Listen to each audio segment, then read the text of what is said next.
Bistado ang online na bentahan ng marijuana vape sa Imus, Cavite. At sa Misamis Oriental, 7 ang arestado sa operasyon laban sa mga nagda-deliver ng droga sa Northern Mindanao. Saksi, si James Paulo Yap ng GMA Regional TV.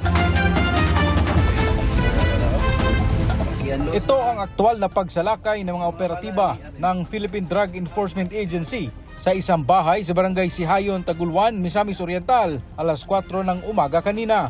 Isang search warrant operation ang ikinasa laban sa 4 na personalidad kabilang ang isang aktibong pulis. Ayon sa PIDEA Region 10, matagal na nilang minomonitor ang mga sospek dahil sa pagkakaugnay sa illegal na droga. Lumalabas doon na itong police and other personalities ay malaki ang involvement sa illegal na droga. Nagde-deliver ng illegal na droga dito sa buong Northern Mindanao, no? Binabagsak sa Bukidnon, binabagsak sa Iligan.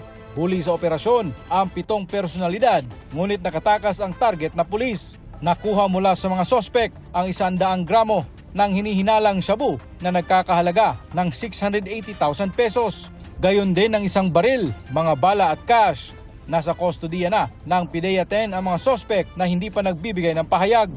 2 drug suspect naman ang nahuli sa hiwalay na operasyon ng Regional Police Drug Enforcement Unit 10 sa Cagayan de Oro. Nasabat mula sa 2 ang hinihinalang shabu at cocaine na nagkakahalaga ng 3 million pesos. Sa investigasyon ng pulisya, galing ang 2 suspect sa kalapit na probinsya at papunta sana sa Bukidnon para maghatid ng droga. Hindi na nagbigay pa ng pahayag ang 2 sospek na mahaharap sa reklamong paglabag sa Republic Act 9165 o Dangerous Drugs Act of 2002.